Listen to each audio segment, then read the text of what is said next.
মধ্যপ্রাচ্যে অবস্থিত মার্কিন ঘাঁটি লক্ষ্য করে একাধিক ব্যালিস্টিক ক্ষেপণাস্ত্র ছুড়েছে ইরানের ইসলামিক বিপ্লবী গার্ড।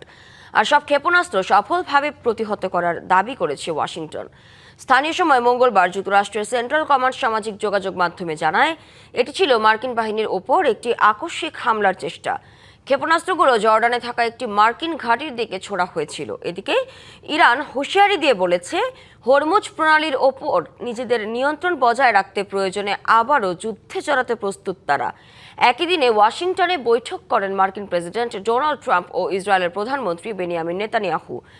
হোয়াইট হাউস জানিয়েছে, বৈঠকে ইরান সহ আঞ্চলিক নিরাপত্তা পরিস্থিতি নিয়ে ফলপ্রসূ আলোচনা হয়েছে। অন্যদিকে সৌদি আরব জানিয়েছে, দেশটির পূর্বাঞ্চলের তেল স্থাপনাকে লক্ষ্য করে ইরান সমর্থিত গোষ্ঠীর ছোড়া কয়েকটি ড্রোন তাদের আকাশ প্রতিরক্ষা ব্যবস্থা ভূপতিত করেছে। নগদ নিয়ে এলো হার না মানা হার অফার। সর্বনিম্ন 10,000 টাকা রেমিটেন্স নগদে পাঠালে থাকছে স্বর্ণের হার জেতার সুযোগ।